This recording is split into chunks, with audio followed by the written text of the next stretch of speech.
Hey, welcome to Appalachian Expose. I'm sitting here with one of my good friends that I've known from just about the time I broke into the business, maybe a few years after that. Of course, Tony Atlas. Look at the guy's still in phenomenal shape. How old are you, Tony? Right now, I'm 77. 70, my God. You know, so you let yourself get fat like I do, and you can say, Well, I got a little fat on me too. I just hide it well. I wear tight shirts that hold everything together. Don't wear it. When you get fat like me, wear nothing loose. You get a shirt that is two sizes too small for you, and when it hold everything together, make it look like you're in shape. It's a gimmick, brother. Then I did pick him up at the airport yesterday, and Bob was looking at me and said, "What you got that cane for?" And all of a sudden, the guy come with the wheelchair, wheel me around the airport. Me and Bob get on the airplane and everything, and then once we left the airport, I started running. Bob said, "Well, you rascal, you worked it. There's nothing wrong with you, man." But I got that from old Abdul the Butcher and Rocket Johnson. They used to do it all the time when they go to the airport. You say they're trying to figure out where your gate at, running here, running there. Then you get that wheelchair, and they just wheel you where you want to go. I just give them a $5 tip, and you're good to go. How long have you been in the business now? I had my first in-ring match in 75, but I started back in the older days. They wouldn't put you in the ring right away. Right. For the first year, you train and you travel, you watch every match, and you put the ring up and you tear the ring down. Mm-hmm. And I asked them later, I said, "How come I had to put up the ring and everything?" They said, "It make you appreciate being in it. Because you sat there every night wishing you was in that ring. Yeah. So finally you get that opportunity to be in that ring, you have more appreciation." They say if they just bring you straight in off the street and throw you in the ring, you're never going to appreciate the fact of being in there. Yeah, it's true. Yeah. Dominic Danucci trained me and Mick Foley and Cody Michaels, Brian Hildebrand. He was an Olympic champion. Yeah. A lot of people don't know that. We were 6 months, the ring is sitting right there. And kids, right, we want to get in there and run around in that ring. 6 months on the wrestling mats over here. That's right. We're not allowed to get in the ring. No. So like you said, the first time we got in there, it was like, man, this is cool as hell. You have more appreciation. Amen. Plus, you learn, it helped your career a lot because you could sit and watch the reaction of the crowd, right, according to what guys do in the ring. And then you see someone do something. They're like, I'll give you a prime example. Everybody owed this to Dusty Rhodes. I saw Dusty Rhodes in a match one time where he go to the audience and he do this to the audience and they cheered. So Dusty was down south. So when I came to the in fact, I saw a match of me doing it. I wrestled Hogan, and I thought about what Dusty did to get the crowd up. So I went over to the one side of the ring. I did this. I go to the other side of the ring. I did this. Well, when I left the WWF, about a year later, I see Hogan doing it. Yeah. So it was nothing new in the business. Most everything that we ever did, somebody did it before, right, but people didn't see it. So because people didn't see it, they didn't have cable and internet and all that stuff. So it was easy for you to pick up something. Just like you know this, and Bob know this. When I wrestled, I did just move here. Well, everybody know that's Thunderbolt. Right. Everybody that worked down south, that was Thunderbolt that do that. Well, I got this one from Rufus. Right. Rufus with like that, they shake his leg like that. That's all Rufus stuff. So I took some Dusty Rhodes, Rufus R. Jones, Dory Funk, Terry Funk. So when I wrestled, I had a little bit that I learned from this wrestler, that wrestler, this wrestler, and put it all together to make Tony Atlas. I would say the guy that had the biggest influence on my career was Terry Funk. Because Terry Funk told me, he said, "We got a lot of muscle men in this business." He said, "If I were you, I wouldn't do the strongman act." He said, "I'm wrestling." He said, "You get over real good as a wrestling babyface." Yeah. He said, "So learn some wrestling moves, get a few, so you don't need no minute, just get a few wrestling moves and have a few area moves, like a couple of drop kicks, a couple of things there to mix it up, because all the strongmen, did the strongman. Everybody did a strongman gimmick." Right. And when I wrestled, the only strongman gimmick thing I did was the press man. Right. Everything else was wrestling, but I was kind of lucky because they put me against people that knew what they were doing. Mm-hmm. And all I had to do was listen, right, and follow, the experienced people. They would never put two young wrestlers against each other. It was always an older wrestler and a young wrestler. Right. Because then the older wrestler, I would say the best person of a wrestler in my whole life, I have to say, is Harley Race. And there was a tie between Harley Race and Dory Funk Jr. Dory Funk told me to grab his wrist one time. And I didn't know my asshole from a hole in the ground. I still don't. And he said, just hold on to that wrist. And he put himself in a lot of hopes. Yeah. Well, it was a TV match, went about maybe 5 or 6 minutes. I come out the ring, people say, man, you did good, you almost beat him. I'm sitting there thinking, what the hell did we do? I didn't have a clue of what this man was doing. And he put himself in a lot of freaking hopes. Yeah. I never seen anybody do that for. Yeah. That's why when I talk about Harley, I had the pleasure of working him one time when I first went to WWF to do jobs in '84. Right. And he was doing the King gimmick at the time, and I got the chance to work with him. Never again after that, and I always felt like I missed out because I was a huge Harley fan. Oh, he was the best. It's incredible watching him perform. Yeah, he was the best. And working with him was so easy, you know. And he knew how to work that crowd. And every match was at least 30 minutes. Oh, yeah. That was a short match for Harley. Now, Ric Flair was a different breed. Ric Flair, he got a kick out of blowing you up. Is that right? Yeah, he want to blow you up in the ring. And once he blow you up and then he was out there, he used to brag about, he used to set to do 300 sumo squats every night. You know, he was all into the cardio wrestling, you know. That's why everything was running, cardio wrestling, you know. But Harley, it was like being in class. Yeah. He would tell you what he's going to do, and then after you do it, you see that kid, you see how the people come up, now you keep doing it. Now watch this, we're going to do this, and the people going to do this. Okay, Harley, we do this. See, kid, that's how that works. Now we're going to do this, and then we're going to do this. Okay, Harley. Yeah, he was and I left the match, I'm like, what the fuck did I just do? Yeah, he was that verbal in the ring. Wow. But the headlock. Sure. It was a headlock. That was the host before. Yeah. Harley with a headlock, he always throw that hand up over his mouth. You just got to listen. Yeah.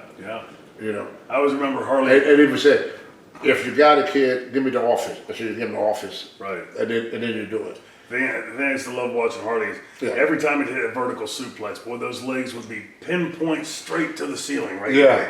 Boom, like couldn't do not a bend in the knees. Just nah. Two logs rolling straight upward. And then we remember this. Yeah.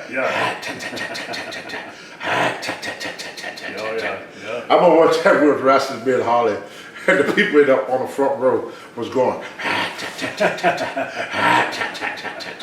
But he would start off slow. But I would say one of the biggest, most amazing wrestlers that I've seen at the beginning of my career was Johnny Valentine.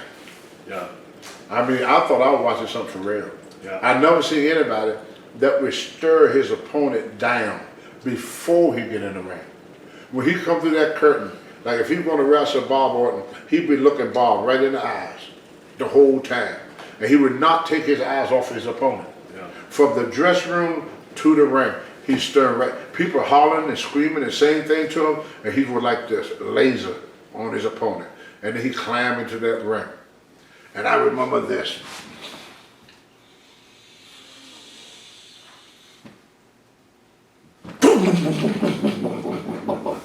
When he hit you. Yeah. And water would come between your legs. And then this was the worst part. When he gets you in the corner, Stiff? Here. Yeah. But everything about him was stiff. Yeah. But to him, it wasn't stiff. Right. They called it slug.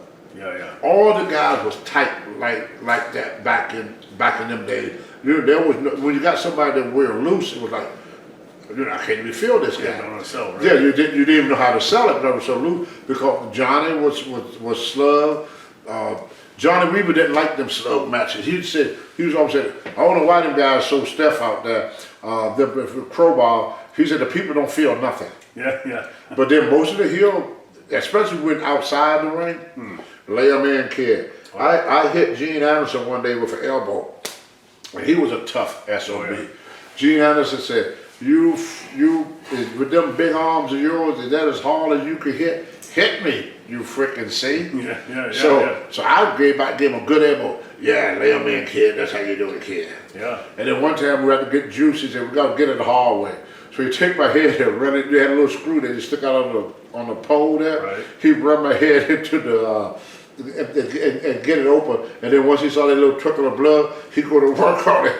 Yeah, and then the blood rolled down, He beat the hell out of him, man. Not only you were juicing, you had a freaking knot sitting out like that. Junkyard Dog teased me one night. He said, when Gene Anderson got through beating on my head looked like a Hershey bar. You know. It's going way back. 'Cause we've talked about this a little bit on the road. As a kid in Roanoke, Virginia, tell me about that world. What led you to wrestling? What I'm trying to get at is what brought a young Tony Atlas to wrestling? What brought him to the business? Well, here's the strange thing. I get credit from Roanoke. I only lived in Roanoke for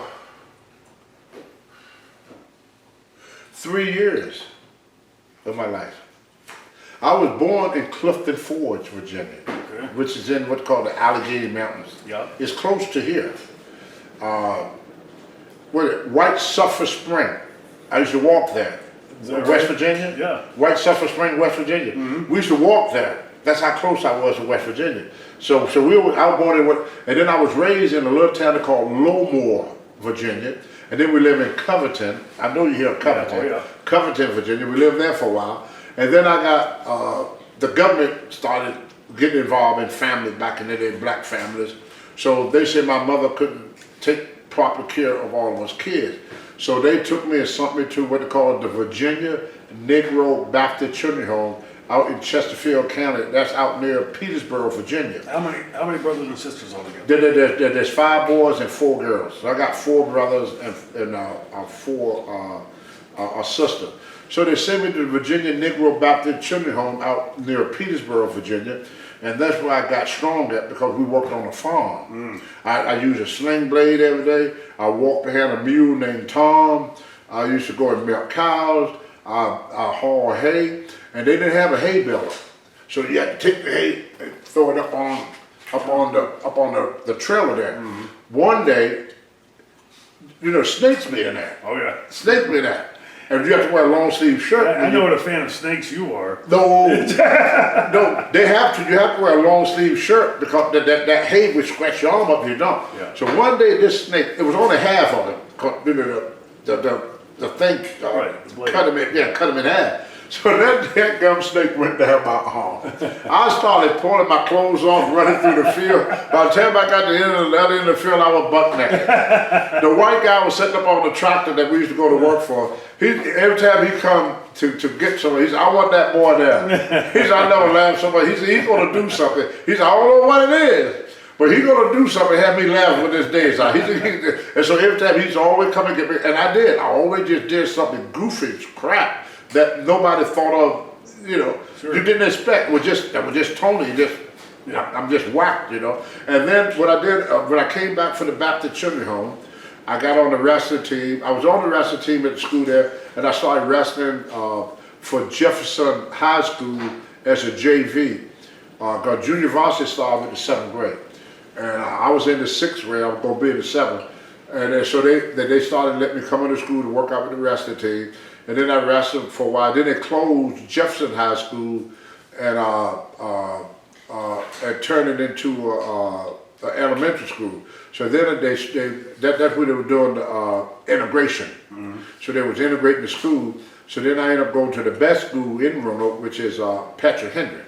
And so I got on a Patrick Henry wrestling team, and a guy named Alfonso Johnson, he got me into going to the YMCA. I was working out. I was going to police athletic league. I was boxing. I used to go to police athletic league after school, and I used to box, hit the bags. I had a couple of matches. Didn't do too good at it, but I had a few boxing matches. Wasn't my thing by no means. I just wasn't a boxer. But then I liked the wrestling because I was stronger than most everybody I wrestled. I wasn't the best wrestler. I was just so strong that I could, couldn't have, like you grab my arm, you couldn't move it because I was just strong as hell. And Sandy Scott, George Scott brother. They used to wrestle at the Flair Scott brother. Sandy, yeah, him and Klondike Bill and Robert Fuller came into Roanoke YMCA, and they saw me doing deadlift, and they asked how much weight he's doing. The guy said he's got about 500-600 pounds on it. He gonna lift all that? They go, yeah. He said he's pretty strong, and they said, boy, he'd probably make a good wrestler if somebody teach him how to do it. They said, oh, he wrestled for the high school. And so Sam said, he's a wrestler too? So then they come up to me and said, we'd like to bring you down to Charlotte. He said, my brother is the booker. We'd like to bring you to Charlotte. You'd like to be a pro wrestler. And I told him, yeah. So they told me where to go and everything. I didn't show up. And so George called the Y and said, when Tony get to the gym, have him to call us. So I called and Sandy picked up the phone and he was hot. He was so mad at me. He said, you made me look like an idiot. I told my brother all about you. You didn't show up, blah, blah, blah, blah. I said, I don't have a car. I don't drive. I don't have the money. I said, I got a job working for Roanoke Hot Dog. I make $65 a week. I said, I can't go. I couldn't. I'm sorry. He said, what if we arrange transportation? Will you come? I go, yes, sir, I'll come. So I never saw a pro wrestling match in my life. We didn't have no TV. Really? Never saw a pro wrestling match a day in my life.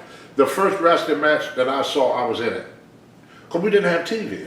Yeah. Now, let's nail down 3 ages here, because you've gone over Spain. You said you were in, what, 6th, 7th grade when you came back from the boys' home? Yeah. And how old were you when you went to the boys' home? When they took I left when I was 10, and I came back when I was almost 13. That must have been terrifying, a 10-year-old boy taken away from his family. It was great. Really? It was freaking great.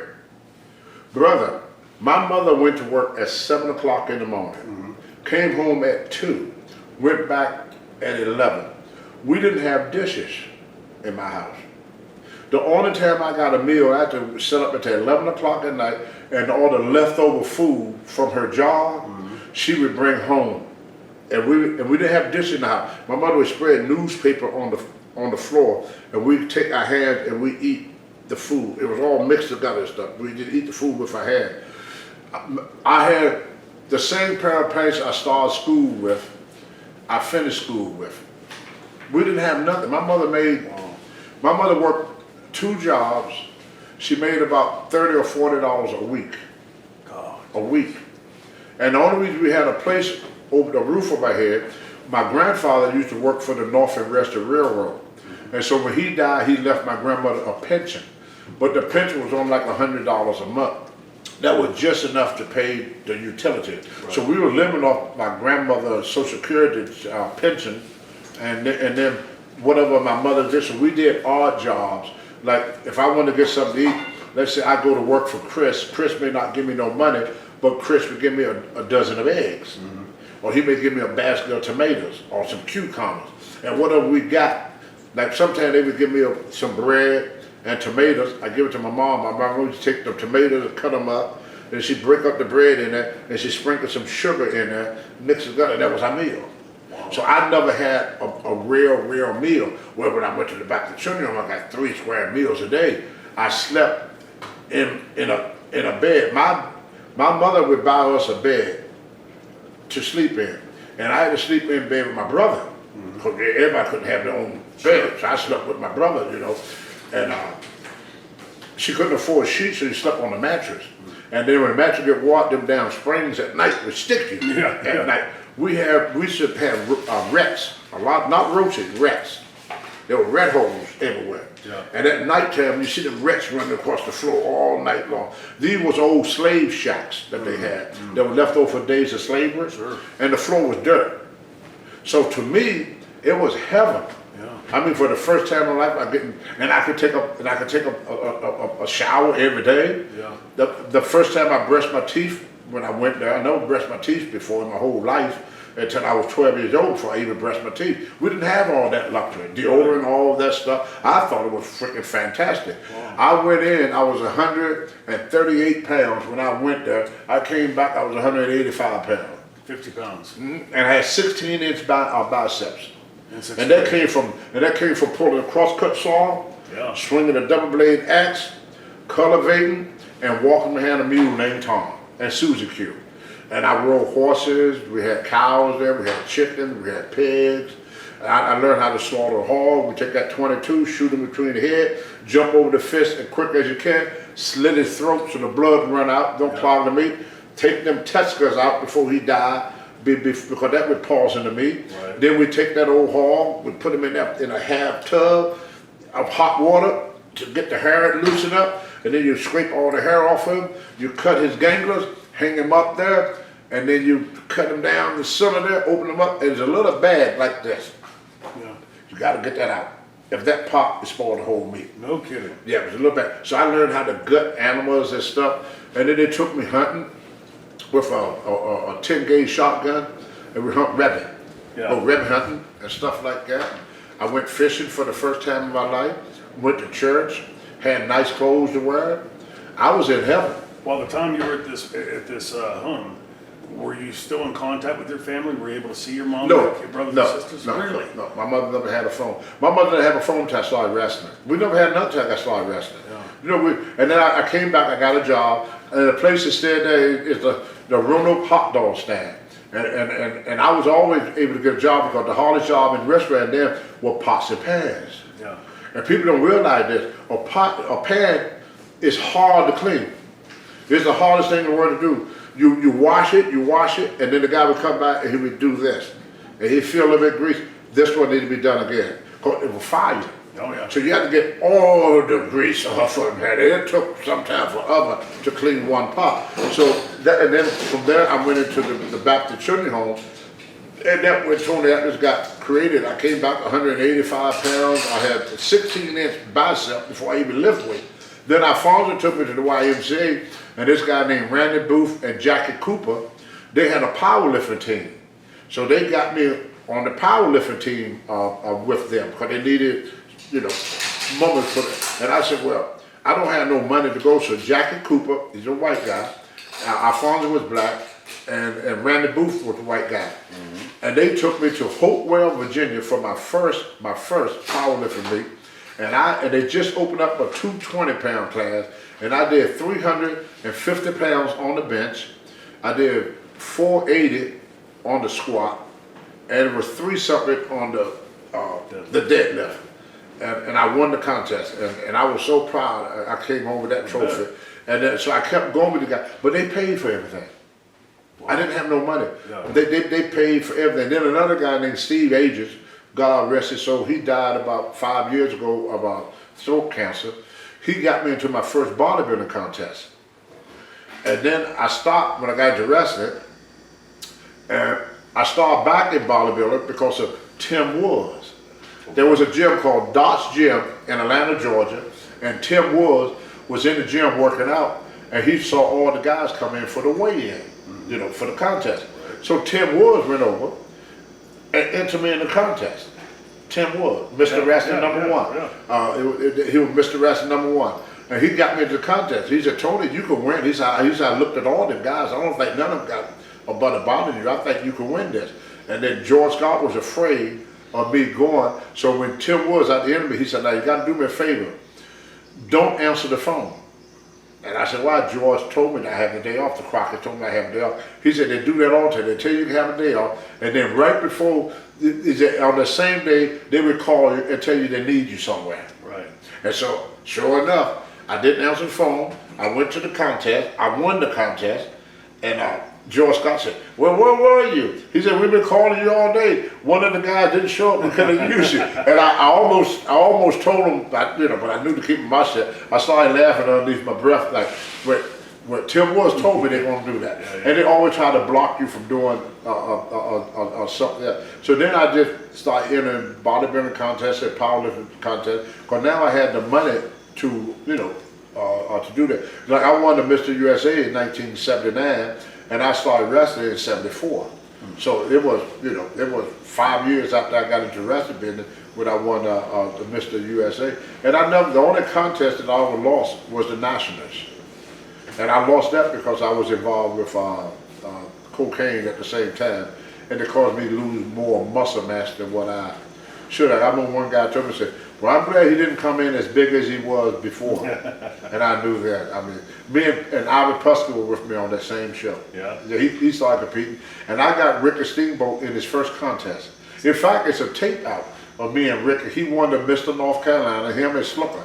They competed in a contest before, Ricky Steamboat and Jimmy Slooker. Ricky won the Mr. Georgia. He beat Slooker. And I won the Mr. Southern Hemisphere. I couldn't enter into the Mr. Georgia because I already won it. And then I got Kevin Sullivan involved in competing. And he went and won Mr. Tennessee. So we all were me, Ricky, Kevin Sullivan, And another guy that people don't even remember, but had, I would say, probably the best body ever been in this business. He wasn't a very tall guy, Frank Martin. Frank Martin. Yeah, he was a jobber. But he had this great body. We only made about 5'6", 5'7". Wasn't a very big guy, but a tremendous body. His name was Frank Martin. And he had a great body. Had everything, the calves, the thighs. I mean, just a total package guy. And Kevin Sullivan won a lot of contests after that. But that's how my career got started. A lot of people helped me along the way. And I say this 1,000 times. My worst enemy was me. Yeah. I was told a million times. They said nobody could beat Tony Atlas but Tony Atlas. Yeah. I mean, so many people came out, and I came in at the right time where they needed black wrestlers, because in most territories they didn't have that many black wrestlers. Right. I remember one time Thunderbolt Powers were there fussing at Ole Adams about something, and then Thunderbolt made a statement. The only reason you doing this to me is because I'm black. And then Ole said, if you was white, I would just fire your ass. He said, I wouldn't put up with your shit if you were white. He said, because I can get a white wrestler a dime a dozen. He said, but it's very hard to find a black wrestler. He said, the only reason that your ass is still here is because you're black. If you was white, I would just fire your ass. I remember Ole telling him that.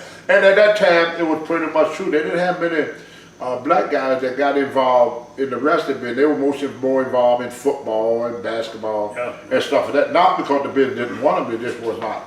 They didn't go out for it. Right, you know? right.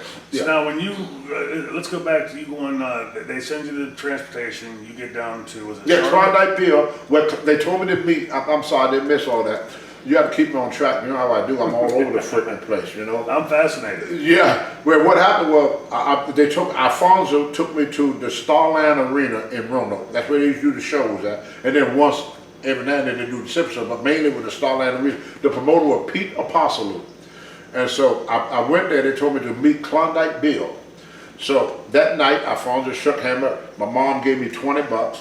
I had a little gym bag, high school gym bag, about the size of a lady purse, and I put a change of underwear, a change of socks, my toothbrush and toothpaste, my deodorant in this little bag, and I had some bologna and cheese sandwiches and a couple of peanut butter and jelly sandwiches, you know, all wrapped up for my food. Yeah.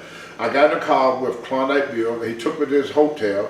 He said, "This is where all the boys stay at when they come here." So I said, "Well, did that cost money?" Klondike started laughing. He said, "Well, yes, it costs money." I said, "Well, I ain't got no money for no hotel room." I said, "My mom only gave me $20 to eat on." Yeah. And Klondike started laughing. He said, "Well, I tell you what, I paid for the room, and then we talked to George in the morning to see what we could do for you." So they came pick me up the next morning. They took me to the old YMCA. Now, back in them days, you had rooms at the YMCA. Right. Yeah. So they checked me to the YMCA, and they gave me $150 a week. And they said, "Now this is to live on now. You got to pay your rent, you got to pay for your food." So for about a year, all I did was go on the mat with guys like Carl Gotch and all the other shooters and get my butt stretched from one end of the mat to the other. Training before the show. No, they didn't train you. They beat you up. I wish they started training me. They didn't beat you up, but they take you to the arena at the Park Center. You run up to the top of the stadium, run across, run down, run across, run up. You do the whole stadium. Then you have to do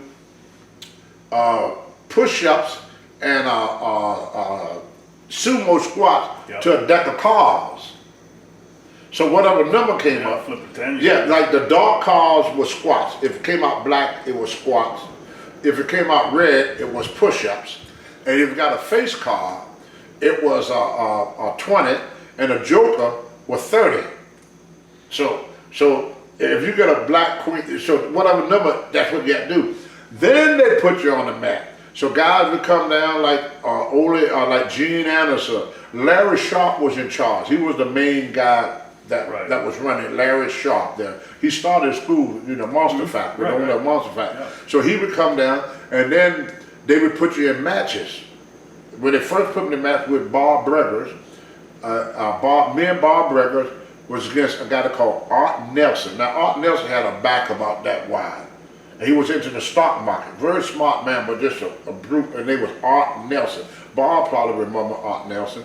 And I'm in the ring, and I ain't smartened up yet. Yeah. I got my first match, but they hadn't smartened me up. Yeah. They wouldn't do that then, back in the 70s. So Bob would go in, and they flying all over the ring for Bob, and I get in the ring, they start shooting with me. So I'm just going down the ring, I'm all freaking blowed up and everything. And I'm looking at me, I'm 225 pounds, and this guy Bob Brecker don't have no muscles, and he's throwing these big guys around, and how the hell do? So they kept telling me every night, you gotta get leverage, you gotta learn leverage, kid, learn leverage. They ain't smart enough now. Now they got me out there wrestling, right, and I'm not smart to the business. So finally one night, I get Art Nelson in the headlock, and I ain't gonna let go. I squeeze, and I squeeze, and I squeeze, and I squeeze. Art Nelson finally made it to the rope and tag out. Then the guy tell me, referee go to me and say, tag out the ball. So I went over and tag out the ball. I'm feeling good. I'm feeling good, you know, not knowing nothing. So finally I get back to the dressing room. Now I hope your viewers don't mind this, but that was a tag. Art Nelson used to carry an Army 45, Henry, Missouri model. The boys used to carry guns back then because they traveled in the kit, they had a lot of money on them. So he went to George Scott as I was walking back this big smile on my face. He said, George, I want you to smarten up that damn nigga right away, because if that fucking nigga ever do that to me again, I'm gonna shoot his ass. I don't know they're talking about me. So I go over, hey, how everybody doing? I'm still goofy as a wreck, you know, the goofy as shit, not knowing what's going on. George said, come over here, Tony, I gotta tell you something. I go, yes, Mr. Scott? Well, tomorrow we're gonna teach you to work. I don't wanna work, I wanna wrestle. Yeah, I said, I don't wanna go to work. And then everybody dressed me and laughing their ass off, because I don't know what work means. Right, I don't. Right. And so finally they take me down to the park center, and then they started teaching me how to work. And that's how I got into the business. But the way they were so protected in the business, they didn't want to take a chance on training somebody, Sure. and in a month or two you leave the business, yes, and then tell everybody in Roanoke that is not legitimate. They were so protected of the business, you know, back in them days. Yeah. So that's how they used to break people in. Now some people broke in. It depends on what territory you broke in. Me, I was blessed. At that time, Mid-Atlantic was the #1 territory in the country. Yeah. Guys were home just about every night. Ric Flair was making $4,000 to $5,000 a week during that time. I was making 15 on bottom. Wow. You know, worked 7 days a week. So the guy was making anywhere, I think the lowest paid guy was like maybe 600, but that even 600 back in them days, you know, sure, because back then gas was 38 cents a gallon. In fact, how I know what gas was, I was riding with Johnny Weaver. And The Weaver lot. Johnny Weaver. And that was during the 70s when they had the odd days and the even. Yes. So if you got an odd number on your license plate, you can get gas. If you got an even number, you can't. Right. That was during that oil I crisis, remember, that gas crisis, yeah. And so when the gas started to go up, so the gas went up to 60 cents a gallon. Johnny Weaver had a fit. He said, pretty soon they're gonna want $1 a gallon for gas. As soon as they get to $1 a gallon, I'm gonna quit driving and get a bike. Cause it was like 39, 36 cents a gallon there. And it went up to 60 cents, but Johnny Weaver had a fit about that. 60 cents a gallon. He said, could you imagine? We went to a hotel one time, and Ric Flair, we couldn't get a room nowhere. Ric Flair used to always stay at the Holiday Inn. He said, hey, they got rooms at the Holiday Inn, so me and Johnny went to the Holiday Inn to get a room. The guy tell Johnny said, how much is that room? The guy said, $30. Johnny Weaver said, we're gonna sleep in the car tonight, kids. He said, I'm not gonna pay no $30 just to sleep in a room. $30. Incredible. That's how I was in the 70s. Well, I bought my first brand new car, 1975 Eldorado Cadillac. I paid $9,000 for it. Brand new. Brand spanking new, right off the lot. Didn't have no mileage on. The only mileage I had was the guy driving it off the truck onto the parking lot. Right. I paid $9,000, fully loaded, had everything. We called it Blue Heaven. And I used to get that armor all and had leather seat. And Don Canuta, God bless his soul, you know he passed away. Yeah, I did. Poor Don. He used to ride with me all the time. And I used to get that armor all, I sprayed the dashboard, shine it up. I sprayed the seat. I put so much shit on the seat that we turn left, everybody slid left. We turn right, everybody turned right. And I was driving everybody. Everybody was driving my new car, you know. Sure. Then I turned around in '77, I bought me a 1977 Lincoln Town car. And I always had passengers. Yeah. I had this big old Lincoln one, you couldn't tell And me this is nothing. earliest years of your career. Yes. So you've gone in a span of what, 10 years from the boys' home to To the make high it school. 75,000 a year. Yeah, incredible. What Yeah. a trajectory, Yeah. right? And I was about 19 or 20 years old, making Yeah. $75,000 a year. Well, it's funny when you say That's why about, my book is Too Much Too Soon. I got that from, what's your name, Wahoo McDaniels. That was on Wahoo. I hear Wahoo telling George Scott, too much too soon, say you're gonna spoil it. yeah, And you know something? He was right. he's right. He Yeah, was right. I never earned the money I made in wrestling. yeah. I never earned it.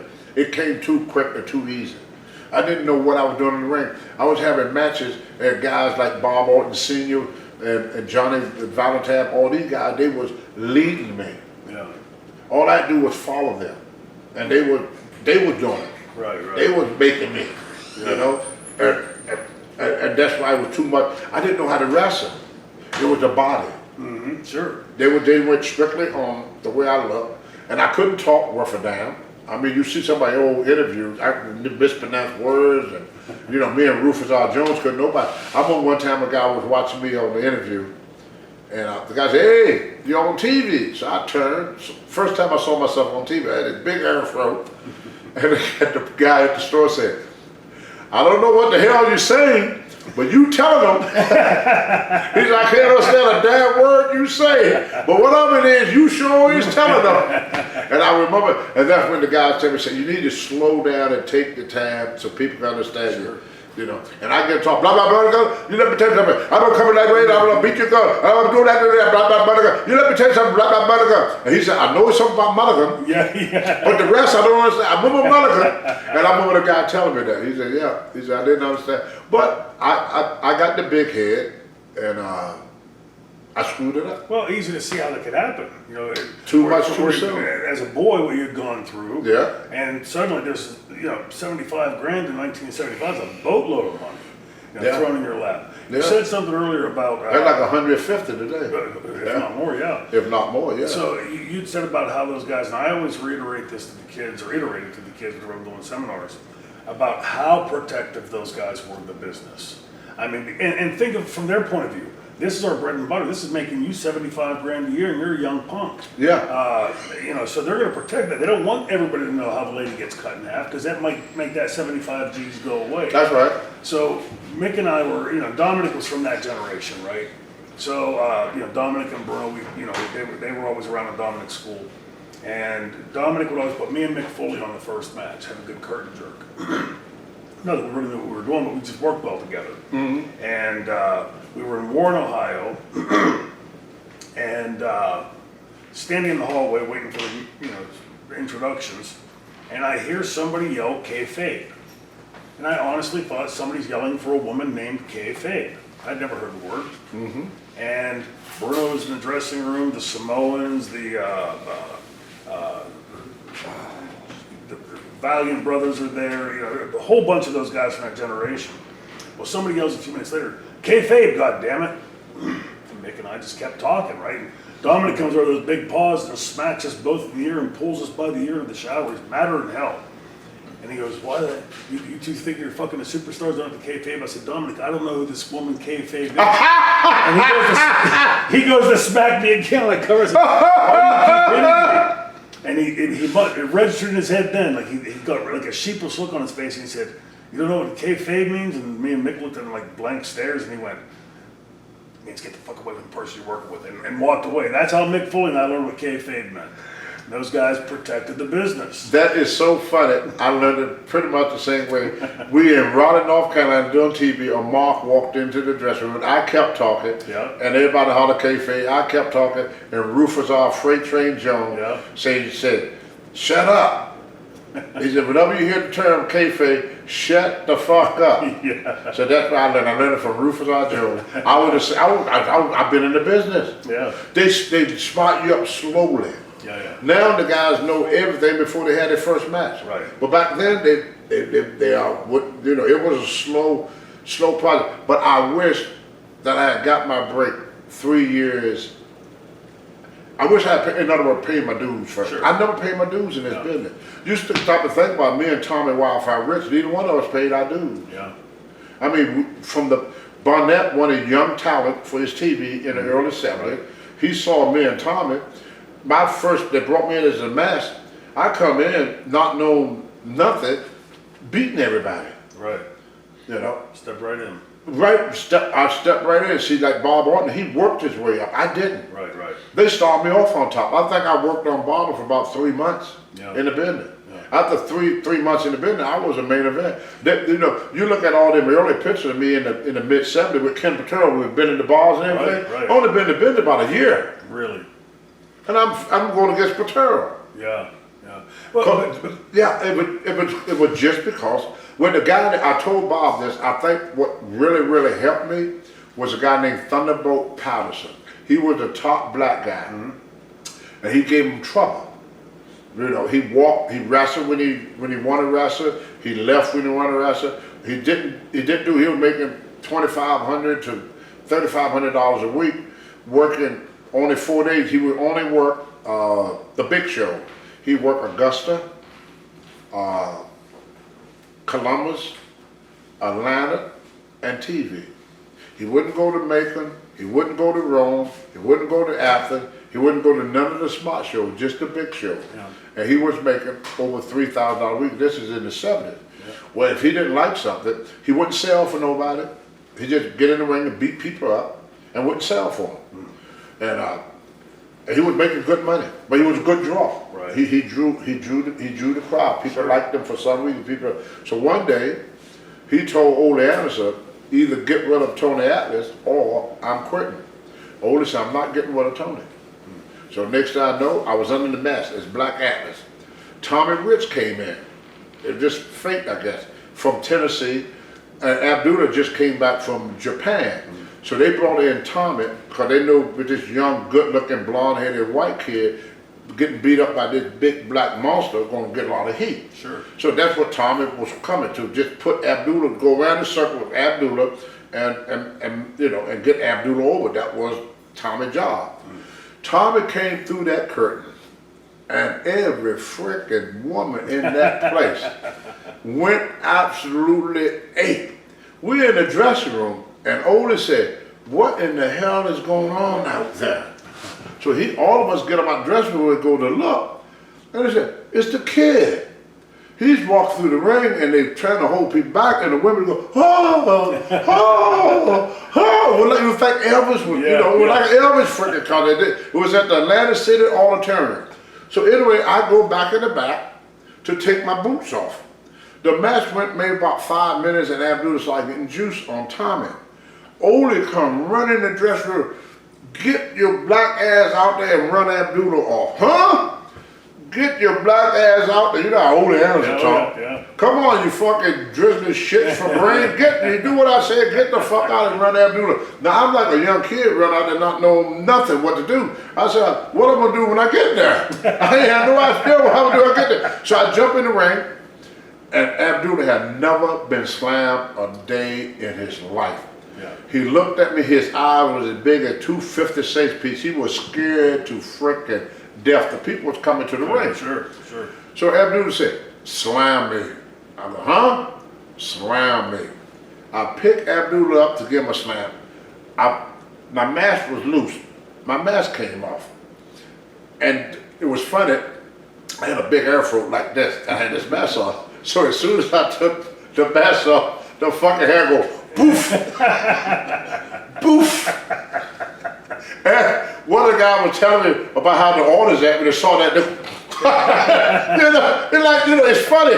You see this little ball like this, and I pulled that mask came out, and the freaking hair went poof, just like this. So anyway, Abdullah said, "Get on me, kid, fight me all the way back." He was just using me because as long as I was beating on him, the fans would stay out of it, you know. So I fought Abdullah all the way back, and then Otis said, "Now y'all go back and help Tommy back." We helped Tommy back. The place was going freaking nuts. So the next day, they're gonna do TV. We did TV, me and Tommy, and then we went on the Fred and Walt show. And this is the first time. And Otis said, "You gotta get. He don't have your looks. He needs some muscles. You have to build him up, Tony, on the interview." So I go out and do an interview, and Tommy tell the same story. I said, he may not can bench press 500 pounds, and he may not have 21-inch bicep, but one thing this young man got is fire. He's a wildfire. When he get in that ring, he burn everything up. He burned things up like a wildfire, and I got that from the song, Wildfire. Well, Remember it was a song, so I say wildfire. Well, the next day, we go to the arena, and everybody's hollering, "Wildfire, wildfire." The second night in Georgia, Tommy was the hottest thing in Georgia from that. And so I went around the circle with Abdullah, me and Tommy, and then they teamed me and Tommy up as a tag team. We call ourselves TNT, Tommy and Tony. Now Tommy could work, I couldn't. Tommy was a hell of a, just from the beginning. He was always like a great worker. I had a few things that I could do, but I was nowhere close good of a wrestler as Tommy Rich was. But because of my physique and my press slam, and most muscle men didn't do any area moves. So for me to throw a drop kick, it was like, I was going to throw one drop kick, it was like Rey Mysterio doing 20 moves. Because nobody expect, a guy look like me to throw, be an old muscle man throwing a drop kick. So I had a leapfrog, a drop kick, and a headbutt off the top rope. That was my only area. Well, and later on I started doing the head scissors. But I had about 4 area moves I did, but for a guy who looked like that, you didn't need a whole lot of moves like. But that's how our team got started at TNT. Well, I said a second ago that I remember Tommy Rich being that over. I don't mean that I was there. I hadn't broken into business yet. I was a mark that was reading magazines all the time, And I just remember him popping onto the scene. Like there was no here's this young kid and he's coming up, It was like no Tommy Rich, poof, hottest thing in wrestling. Yes. And it was overnight. Overnight. It happened with Abdullah that night. And people just want to see Tommy get back with Abdullah, and so they team up and everything. And they always wanted Tommy to do the selling. And me and Tommy, when they get in the ring, I would do the selling. And then one day, I came back to the back, and I thought they were going to be mad at me. And then Odie Anderson walked up to me and said, "You're not as stupid as you look." And I said, "What do you mean?" He said, "For Tommy to go out and do the selling, people would expect that. They would expect Tommy to sell, and you make the big comeback because you're the big strong guy." He said, "But y'all trick them every night when you do the selling, and Tommy make the comeback." And that's what made the team work. They always got the heat on me, and Tommy made that, because I couldn't make a comeback like that. I mean, that kid, when he came in, he had all that fire, all that Pescivelica. At a fucking place. And and they wanted to see him do it, not me. Because that's how I got started with him. So they wanted, I was more like his protector, his helper, because he was the one that got the heat going in the first place. He got Abdullah over in one night. Abdullah normally took him at least a month or two, before he got over with the people. Even Abdullah admit. So that kid got me over in one freaking night. So that's why I did all the selling, because people didn't want to see me beat up Abdullah. They want to see Tommy do it, because Tommy was the one that they did a thing to. So Tommy kind of got me over that night. He got me and Abdullah over in one night. Tommy Wildfire. So I can't take credit for being a big star in Georgia. I was okay, but I was nothing until I got with Tommy. And Tommy just made me, and he made Abdullah. Abdullah was made, but what he do, he stayed 6 months, and then just so he get over, he released to go to Japan. And I asked him one time, I said, "Why you do that? Now you're over." He said, "Yeah, but if you stay here, after a while they start using me to make other people." He said, "I leave just before they do that." See, Abdullah just wanted to make himself. but he didn't want to make other wrestlers. Right. You know, he didn't want to make anybody else no money. He just wanted to use other people to make him money. That's Abdullah. Yeah. Now, and then Tommy did it for me in our one night, which messed up everything for Abdullah, because now Abdullah was over, I was over. Now Oda wanted Abdullah to make other people. Yeah. So Abdullah got mad about that. I remember one night Abdullah came in and was at the Army, and Oda said, well, you know Tony got to go over tonight. Oh my God. Oh, they talked and they talked and they talked and they talked. Finally, they settled on a DQ where Abdullah got counted out of the ring. Yeah. He wouldn't put me over. Really? And Oda said in front of all the boys, he said, that kid must have put you over every time. He said, you wouldn't be as hot as you are now if it wasn't for Tommy Rich. Tony Atlas sold for you for like $1 million.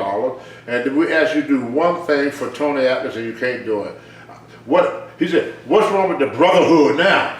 Yeah. He turned to me and said, that's your brother, ain't it? Yeah. Yeah, brother. Oda, you know Oda. Oh, yeah, brother, look at your brother, brother. I got a great Tommy Rich story to give you that you'll totally understand. So we're in the ECW arena one night, and Tammy had, Lynn Sitch had driven to the building with Chris, with Chris's younger brother, Johnny. He was only 11 years old at the time. So right before the show starts, Chris walks them out to the car so they can leave. And a few minutes later, somebody comes running in and says, there was a bar next door to the ECW arena up on the second floor, a bunch of, hoods and stuff that hang out there. And a bunch of them came out of the bar and had surrounded Chris and his brother and Tammy. Well, me and Bam Bam were the first out there. I had elbow surgery, so my arms were one of those big braces. Bam Bam just starts clocking people, right? While the bar starts emptying like a beehive. People just pouring out of there, right? Well, the ECW arena empties out the boys, right? Yeah. But all the guys in the dressing room come out, right? Tommy's one of the last to come out, and I swear to you, he comes out and he grabs a guy, puts him in a side headlock, does a side headlock takeover, rolls him over, right? And he's laying on the floor. He's working him. The guy comes over and starts putting the boots to him hard, right? And he's on the floor holding this guy in this working headlock, and he's going, hey, hey! Like, hey, brother! You're messing up the finish! He's not going into the shoot! That doesn't work! That is fantastic. That is so good. Tommy's a great guy. I love Tommy, man. His mother, one day Tommy came, was over his house and introduced me to his mom. They invited him over for dinner and everything. And I said, Tommy is my best friend. She said, he's not your friend, Tommy. He's your brother. She said, and I'm your mom. I'm adopting you. Really? So every time I saw Tommy's mother, I called her mom. Yeah. And me and Tommy, you talk to him right now today, he would tell you, Tony Atlas is my brother. We was like brothers. Yeah. And Tommy took care of me because I wasn't that smart. I'm still not that smart. But Tommy was just a hell of a lot smarter than me.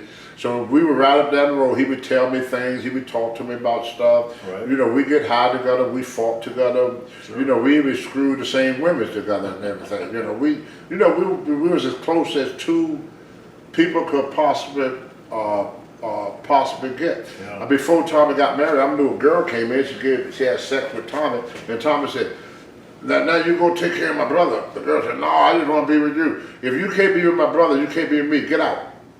We were just that. Wow. We were just that. We was close as close could be. Yeah. I mean, even now, I would die for Tommy. I mean, I wouldn't.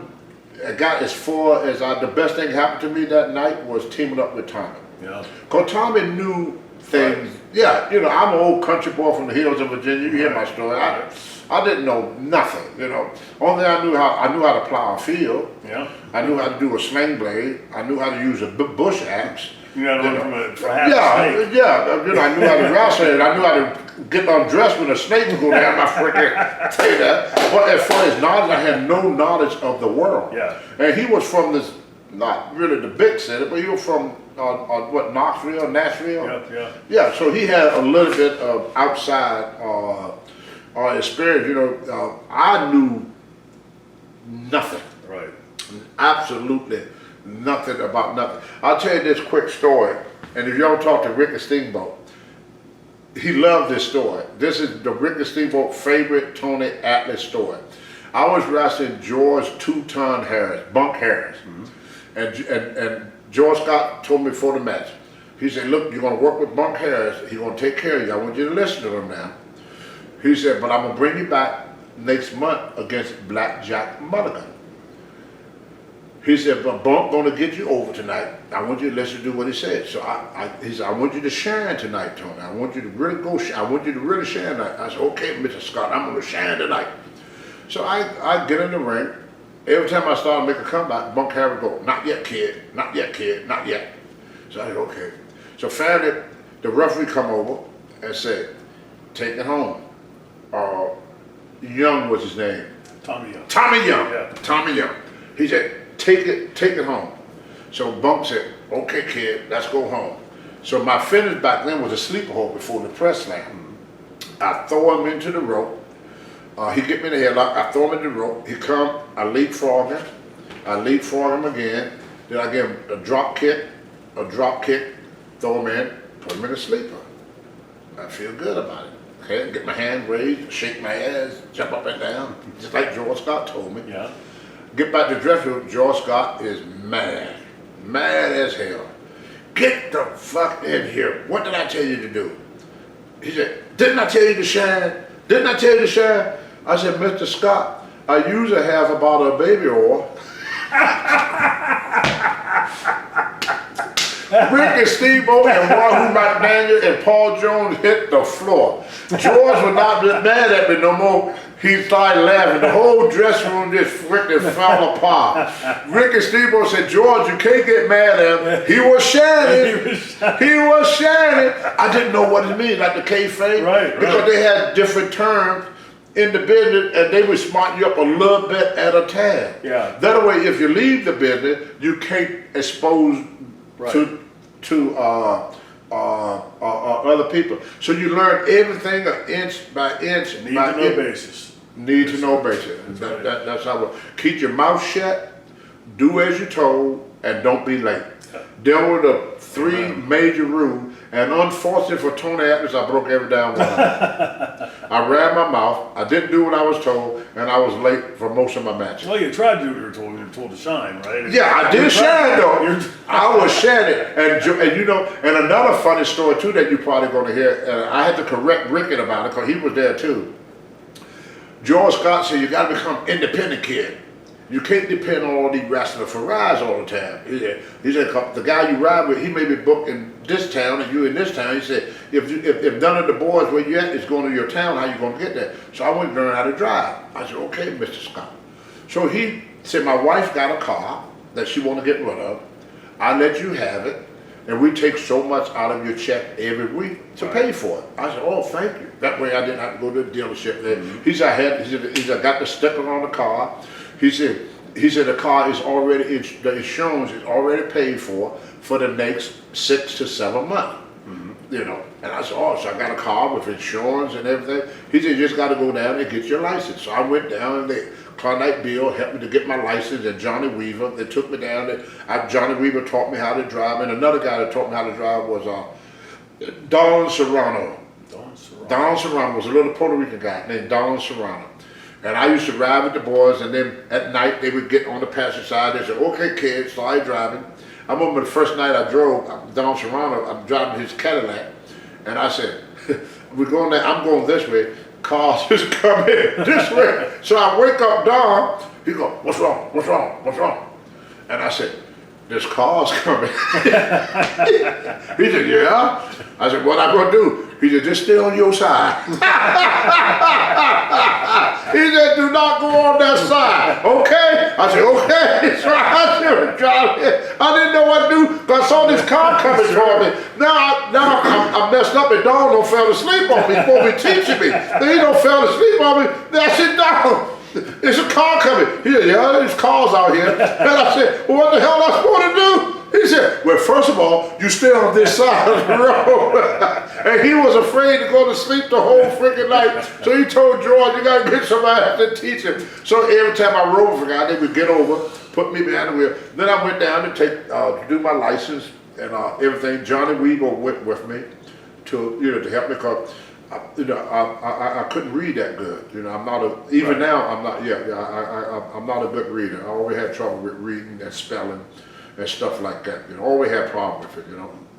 I can't say I can't read. I just not good at it. Not proficient. Right. It's a lot of words even now. I can read great. I can't draw a straight line with a I could draw. And my spelling is, I can't spell at all. Yeah. Anything that got more than 5 words to it, 5 letters, you got me. Okay, you tell me how to spell it. My wife knew that too. She had to read to me when I was doing I was telling Bob Orton Jr. this morning how my wife used to read to me because I couldn't understand all them words that was in the book. I never could read, I was a good athlete, so back then with athletes, if you was good at sport, they didn't care about your academic. Sure. They would, even if I got an F, they'd give me a C, so I could stay on the wrestling team.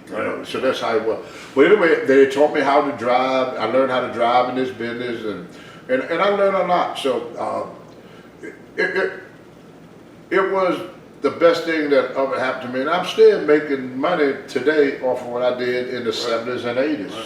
So it came out real good for me. How long total were you in the mid-Atlantic area wrestling? From 74 to 80. To 80.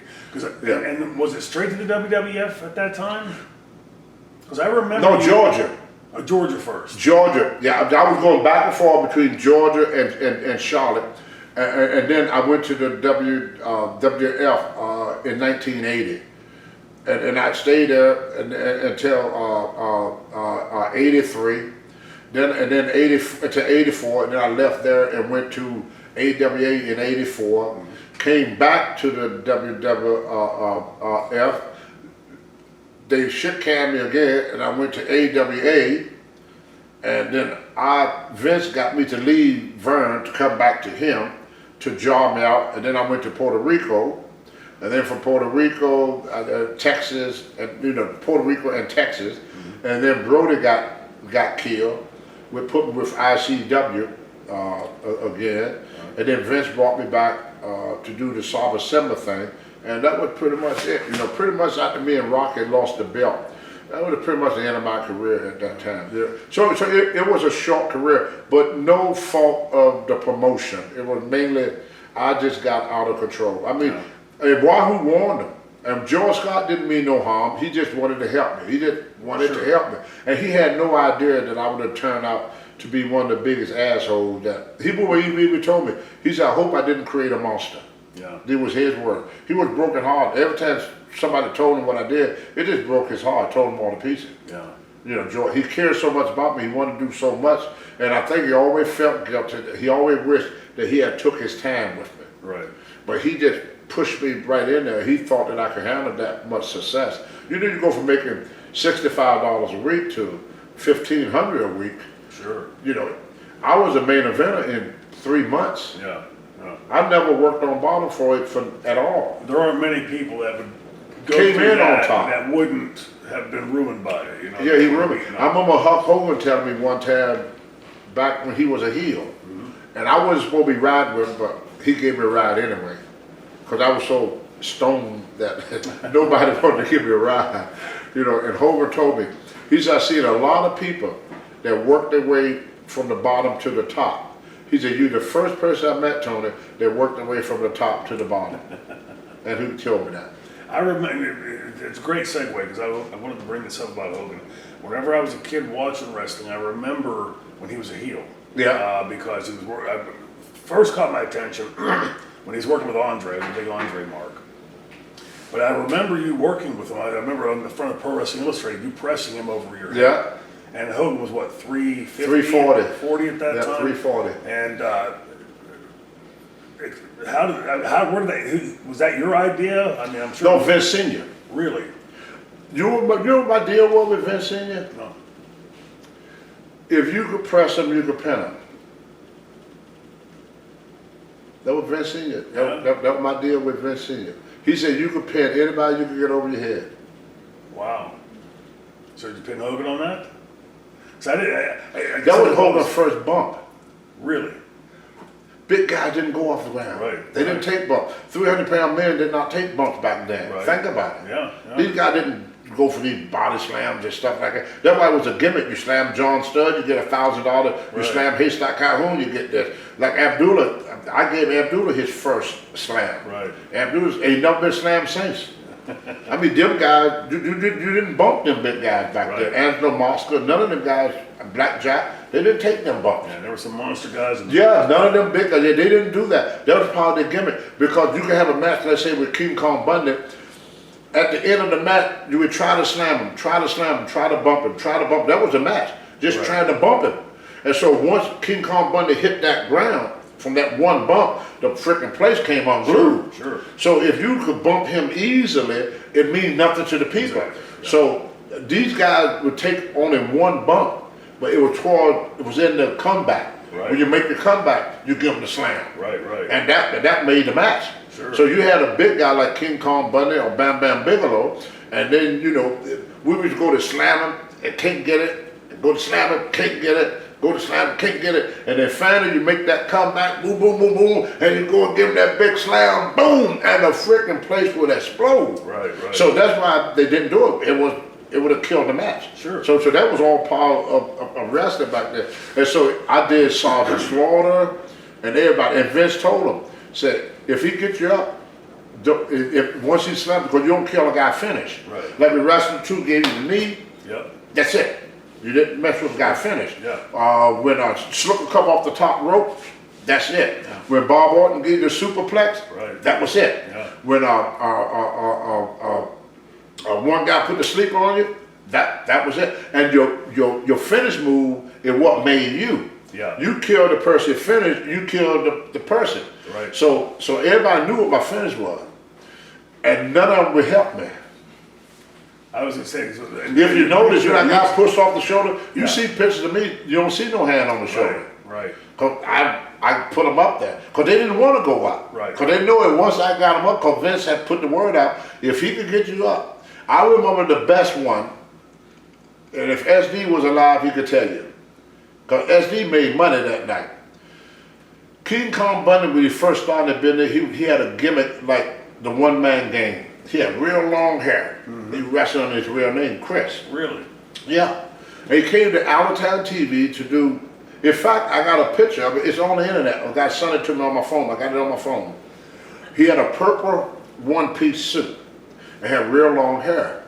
So when they did TV in Appalachian, they may do, you may wrestle and do TV maybe 5, 6 times. Right. You know, there was short matches, 2 to 3 minutes. Yeah. You know, if you got 5 minutes on TV, the only guy that went that you worked with that went 5 minutes was maybe Johnny Ross. Yeah. But everybody else that come in, it was squashes. Right. There was all the matches on TV was squash matches. Junior the one that started putting real matches on TV. You know that. Yeah. But there was all squash matches. So he was going to be a squash match. So I remember he going to the ring.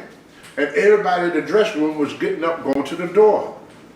And they said, holy shit, he's never gonna get him up. He's never gonna get him up. Never gonna get him up. And then finally, SD Jones said, you're not SD talk, right? You know that SD? Yeah, oh yeah, great guy. Boss man to get him. Boss man to get him.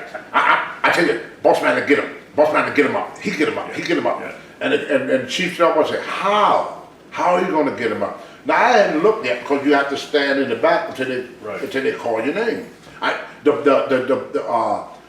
The jobber would go in there, he's already in the ring. And when he goes in the ring during the break. Right. So nobody see him enter. The guy that's going over, they show my introduction, but they didn't show any introduction. I didn't see him. I come through that curtain, I go, I'm pissed. Yeah. I wanted to walk back and curse Vince out. I said, they fucking with me. Yeah. That the first thing hit my man, why is he doing this shit? Vince ain't seen him yet. Yeah. He just looked at the name, he's back in the room there. Right. And so Vince Sr. saw the boys at the curtain. So now Vince is at the curtain. And he's worried. Yeah. He had these quarter, silver dollars that he would do like that. Definitely we know he's nervous. And he's sitting there, I hope I hadn't messed up. I could see it in his face. And I'm looking at Vince like, you mother, why are you doing this to me? Here. I lock up with Bundy. I give him a hip toss. He's taking it. Yeah. I body drop him. He's taking a body drop. It was like wrestling a 130-pound guy. I go to give him the press slam. He jumped from the floor to my shoulders. All I do is I just followed the momentum. Just clear it. I just followed it. Must have been a hell of a pop. They never showed the match. Really? Vince saw that. Vince said, how did you get him up? Vince Sr. Yeah. I said, Vince, he jumped. He said, you gotta be shitting me. I said, no. I said, he's light as a feather. Yeah. I said, all I had to do, the only part I did was this part, from like here. Right. But I followed the momentum. Sure. When he came off that rope, he's moving, and I just followed him, and just followed him right on over. Yeah. Everybody thought I pressed him. Yeah. He was the first guy that helped me.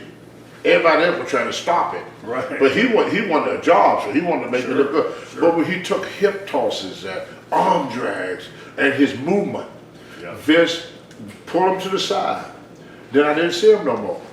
Then about 3 or 4 years later, he came up with the bald head. They some way to get some stuff, but they never showed the match. Somebody put the match on YouTube. Right. About a month ago. So that's him.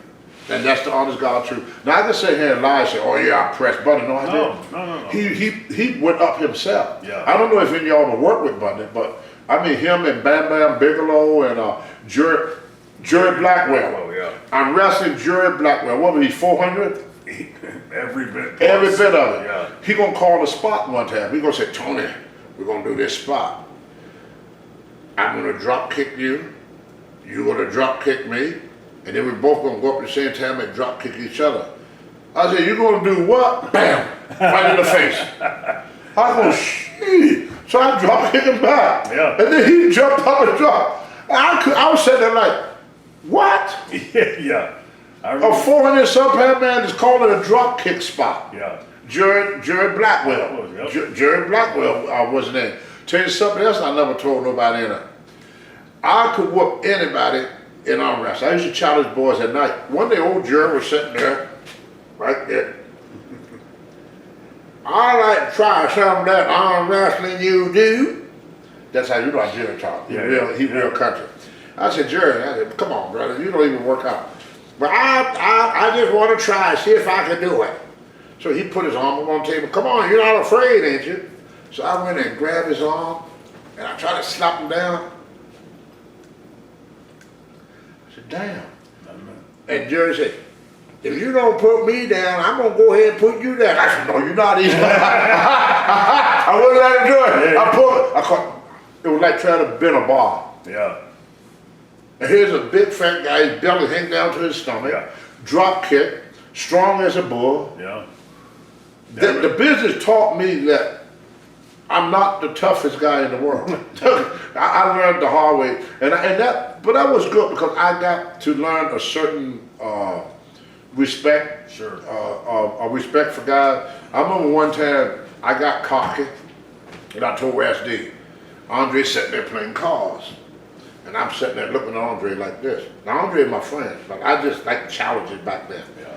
I said, SD, I think I could take it. SD go, what you talking about? What you talking about? I said, Andre, SD said, what you talking about? You wanna fight now? You wanna fight the giant? I said, yeah, I think I could beat him in a real fight. He said, them steroids going through your head. Too much steroid. The giant will kill you. The giant will kill you. Forget about it. The giant will kill you. I said, oh, no. I think I can handle it. No, the giant will kill you. The giant will kill you. So later on, we were there in Boston. Later on that night, they had what's called Chinatown, where they, Sure. Chinese area in Boston. Andre was sitting at a table, and this power lifter, about 280-pound power lifter, just a big, huge guy. Andre eating his dinner. Hey, Andre, can I get your autograph? Go away. Andre, I want your autograph. Go away. Andre keep eating. The guy said, hey, I'm talking to you. Andre, this is it. No harder than this. Poof, backhand. Yeah. Knocked the guy out. I believe it. Yeah. And the SD looked at me and said, you still want to fight the Jay? I said, fuck that. You have no idea the power. Yeah. the power, and like that. I don't know if you ever worked with Andre. When he hit you in the stomach with the butt, you feel like a car backed into you. You had it right. It feel. I mean, you have no idea. Yeah. You have no idea what you up against as you athlete is up against him. I drop kicked him in Japan. This is Andre. This is me. I want to do something to impress the Japanese people. Right. This is Andre. This is me. Boom. Right. It was like shooting like shooting a freaking bow and arrow. I went right through the rope. Andre come over, grab me by my head like this, pick me up. What are you doing? I said, I want to try something new. Don't do that no more. Threw me in the fucking rope. Hit me with that butt. I hit the ground. Drop that big butt on me. Come out dress room. Andre, hey, you supposed to be my friend. What the hell you doing? I'm sorry, Andre. I want to do that no more. Scared the hell out of me. Yeah. I thought he gonna kill me. First time I met Andre, Dominic, I wasn't even in the business yet. I started breaking in '82. In 1981, Dominic had a show down in Steubenville. Right. So he called me up and said, hey kid, you want to go to the show? Oh, hell yeah, shit, I'll go to the show with you. So he jumped in the car, we drove down, and we walked in the back. Nick Busick, Yeah. the first person that I saw, he came walking out. The first time I met Nick Busick, who just passed away last year or the year before. And Dominic said, oh, here comes Andre. And I turned my head, in St. John's Arena, they have the old high school locker rooms. Right. And his head was like this above the lockers. And I thought, he's going to be walking on the bench. Something. And he got to the end and he turned that corner. My mouth went. What the hell is that? I'm a little kid, right? Yeah. How the fuck does somebody get that big? And years later, almost 10 years later, I went to WWF the first time in 1990. Dominic told me, first thing you do, make sure you introduce yourself to the giant, Andre. Exactly. Respect. Yeah. Right, so I went and got dressed and knocked on his door and he said, come in. I could still see him sitting there playing cribbage. Had one butt cheek on the bench, pushing himself like with the other leg. Had the bottle of wine and a little glass, a little thimble in his hand, right? And I walked into the room, he looked at me, I got halfway across the room, he looked at me like this and he went, Dominic DeNucci. He remembered me somehow, almost, I wasn't even in the business at the time, looked nothing like I did when I was 10 years younger. Somehow he remembered me. And that always impressed me. I can't remember it to save my life, but what a great guy. You try to describe to people how big he was. You can't. You can't. You can't. Because the world never seen anything like that before. I remember I was in Japan and me and Don Morocco, and Andre hadn't came yet, and Hogan was the big deal there. So the first match Andre gets against Hogan. So Andre get in the ring. He got a whooping Hogan so bad. Hogan took off. Really? We didn't see him no more that night. They had to go looking for him. He beat. I know. He just did everything. Hogan. It was like a father chastising his kid. And Hogan was a big guy. Oh yeah. But Andre was just handling him just like nothing. Scola tell me a story one time on the Scola. They wanted Andre to drive because what Andre would do when he get in the car, he gets in, he put this foot in, but to get his foot, he had to lean back like this, and break your seat, the car seat. Right. So none of the boys want to give Andre a ride. So finally they're going to take Andre down to the car dealership and get him a car.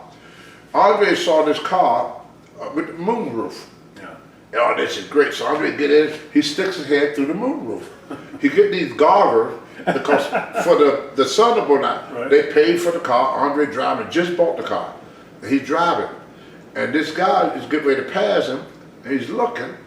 He think it's a mannequin that somebody stuck on top. He don't know it's a real person. Yeah. Like you. You know, you think it's a mannequin because the head is this freaking big, you know.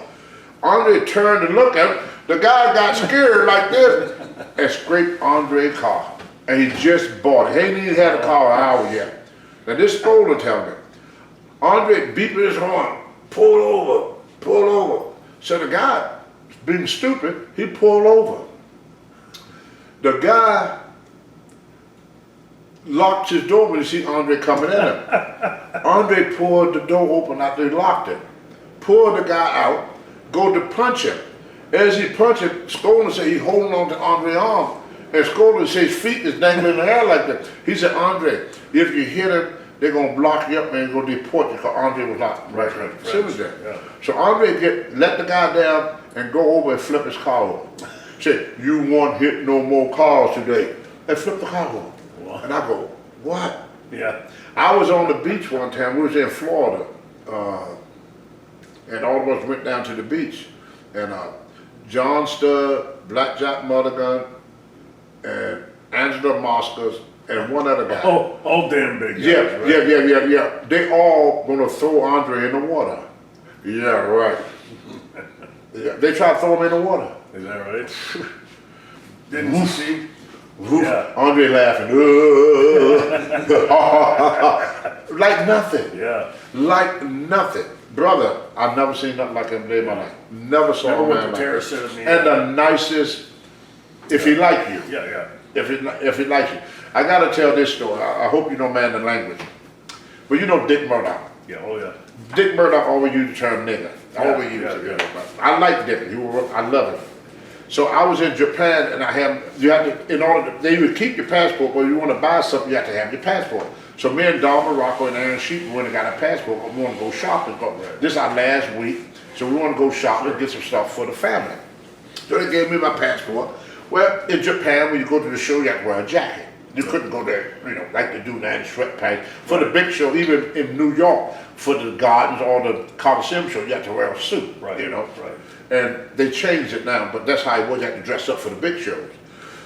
So I put my jacket on this thing. As I got up, my passport fall out and I lose my passport.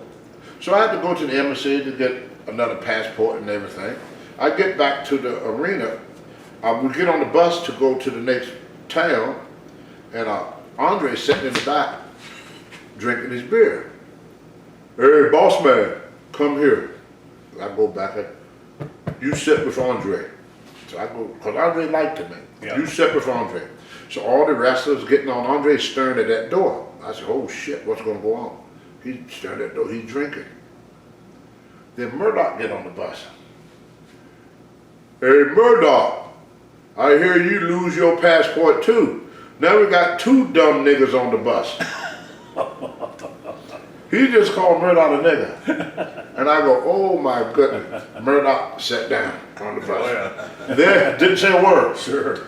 As we were getting off the bus, Andre got off. I'm right there, and Murdoch reached and said, hey, where did you go get your passport? But if Andre liked you, Yeah. but evidently Murdoch was saying that about me, Yeah. behind my back. Right. And Andre didn't like it. Sure. Because you're a friend of Andre. Yeah, oh yeah. If Andre liked you, brother, he liked, but if he didn't like you, Yeah. he didn't like you. So he was a guy you did not want to make an enemy, especially if you had to work against him. Yeah. I mean, what can you do? Well, Bam Bam Bigelow told me, said he didn't like him because of the tattoos on his head. Said he worked with him in the garden, first time locked up with him. He said it was like locking up with an oak tree.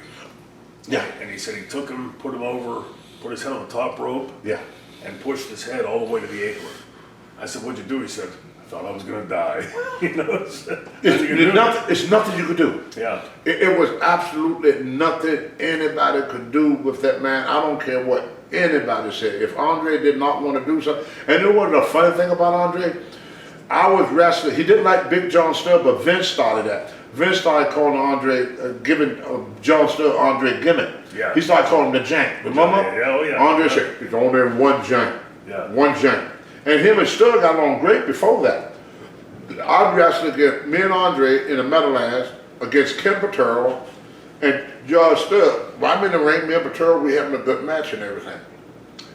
Then all of a sudden, Patero tagged, I was selling.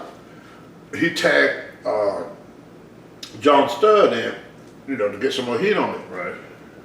Studd got down and got me in the hot lock. The ring started moving like this. I thought it was an earthquake. I said, John, what the hell is that? He said, that's Andre. Andre come over that top rope and started beating the crap out of John Studd, just like that. That was the end of the match. Damn. But you could hear it was like a vibration. Right. You understand what I'm saying? Sure. The ring is vibrating. And I go, what in the hell is that? John Studd looked at it. It's Andre. And it was sad. Yeah. But he knew what was coming. Yeah. Boom, Boom. Reached to grab Arturo by the back of the head, threw him in, palm on top of each other, dropped the big butt on him. Hey, good match, kid. Tell me, hey, now he's happy. He don't beat the fuck out of everybody. He's happy down here. I'm glad I'm a baby fan. What an amazing. Back in the 80s, the Sports Illustrated magazine did an article on Andre. Pretty lengthy article. And the stuff that they were talking to different wrestlers at the time, and Patera had said about Andre, if he had devoted himself to weightlifting, powerlifting, that he would have shattered every record in the record books, and nobody would ever touch him unless another giant came along. And he said it was just that strong, they just naturally strong. You know, I asked Andre about that. I asked him about lifting. Yeah, you know what he told me? I'm big enough. Didn't need to. That's what he said. I'm big enough. Yeah. See, Andre was, and he told me that one night, because everybody was talking about how big his hand was, how big his feet were, and he used to get pissed off. So he said, when you see a midget, he said, you think a midget like to be told every day that he's short? Yeah. I said, no. I said, I don't think he would like that. He said, junks don't like it either. Yeah. He wanted to be normal. I was sitting on a bus one day with him, and his guy name was White. He was a referee. Tim White. Tim White. Yeah. Andre turned to him, had a sad look on his face. He said, I would give anything to be you for one day. Wow. There's a lot of stuff people don't realize about Andre. Like the hotel we stayed at, Andre couldn't stay there. Right. He couldn't fit in that bathroom. Yeah. How he gonna take a crap? Right. He couldn't fit. There was a lot of things he couldn't fit. Clothes, shoes, just things we take for granted. Sure. Bathroom. He hated bathrooms. Yeah, I bet. Because every bathroom he went into, he's bigger than the bathroom. Yeah. And we imagine him on an airplane. I was just going to ask how. Making these long trips, holding it until the plane got to land for Andre to shit. Right. He couldn't go into a bathroom. He couldn't go in there and take a pee. Right. There was a lot of things that we was able to do that we took for granted. Yeah. That you never think about when it comes to a person like Andre. Yeah. Imagine you have to shit and can't find a place big enough for you to shit. Wow. He had a hard time wiping his butt. He had to use a towel to wipe with. Yeah. I remember one time I went in, Kamada said, I wonder what they're going to do when Andre come in and don't use them sheets to wipe his ass. He had to throw it between his legs to wipe his butt because nothing was big enough. He lay in bed. He lay there for a while, all of a sudden, boom, the bed collapsed on him. Wow. And now he's laying there, his freaking feet is hanging over the bed and stuff, Yeah. pillows, cars. He getting into these cars, man. These was big cars like Lincolns. Yeah. And Andre had to ride the whole trip setting up because he don't broke the seat. Right. One night we was in New York, and Andre caught a cab, and this little guy from India come running into the Ramada Inn on 49th and 8th Street. Okay. Y'all come, please come down, come down. He's killing my car, please, someone, come down. Andre don't got out, but his foot is stuck in the car. Yeah. And Andre, every time he yanked that damn foot, the car is going like that. And Andre is beating up the damn car. So Flair had to come and take a pair of pliers and take the front seat loose. Because they got this piece of metal to separate you, and it's real quick there. Right, yeah. But Andre's foot got caught underneath there. Oh, Jesus. And Andre can't get his foot out. And he's shaking his freaking cab all over the freaking place to get his foot out. And they had to remove this whole piece and half of the front seat to get Andre out. Yeah. Andre said, oh, thank you, boss. Slap me on the shoulder. Don't do that. Let's go get a beer, boss. Ain't gonna let Don drink a beer. The freaking cab guy he's crying. Yeah. Oh, he killed my car. Oh, he killed my car. He's going freaking nuts. And so Andre threw him a couple of hundred, maybe about $500, $600, $100 bills. Who fixed the car? Unbelievable. And when you see stuff like that, you go, yeah. No. But if he liked you, the only person I see that was that powerful that never worked out And this is a funny story, and then I'm sure you want to got to talk to Bob, but you got to hear this story. Seeker, or the Wild Samoan, Yeah. we was out all night in Boston, getting drunk, partying. Seeker ain't been asleep all night. It's winter. Seeker is walking around with the lava skirt, Yeah, serious. flip flops, Yeah. a Hawaiian shirt, open in the winter. Nothing else. Seeker wanted to go to the trunk to get some smoke out of his trunk. He opened up the trunk. He had a Lincoln Mark V. Right. And this, 74, 75, Right. it's a big car. Yeah, yeah. Seeker ain't paying no attention. He get the stuff, he put the keys down, go through his bag, his wrestling bag, got the bag of weed out, shut the trunk. And then you go, oh. I said, what's wrong, Seeker? I locked my keys in the trunk. Oh, how am I gonna get my truck? So Seeker with his hair out to here, Yeah. sweating, lava, flip flop, with snow on the ground, trying to weigh people down to help him. This little black guy. So Seeker got mad. Seeker now. He grabbed the back of that car where the trunk at, lifted it up, walked it over and set it on the sidewalk to block people, to block the sidewalk. I'm sitting there going, did I just see this man lift a car? He did, Seeker. Fairly, some little black guy came along. Ain't you one in wrestling? I said, don't talk to him now, brother. I said, he pissed off. But what's wrong? I said, he locked his keys in the car. I said, leave him alone, leave him alone. Being SD. Yeah. The guy said, oh, that's no problem. He walked over, reached in his pocket, poop, poop, over the trunk, Seeker coat. We, even though as impressive as it was for Seeker to lift that car sitting on the sidewalk, the only thing we'll talk about in that dress room was the little black kid. Got his trunk. In about them suckers. Yeah. We should probably pull out like a whole bunch of little gadgets. It was on the ring. Right. A bunch of little things on the ring. Went over that trunk. Poof. It took him less than a minute. And we said, that was the most impressed part of the whole thing. Now, did he tell you to move the car back? No, he drove it off. No, he left it there. It took time for us to go. Yeah. He just left the car right on the sidewalk. Nobody said nothing to him. Right. Well, that whole area, they didn't say nothing to him back then. Back then he'd be on the news, he'd be in jail. Sure.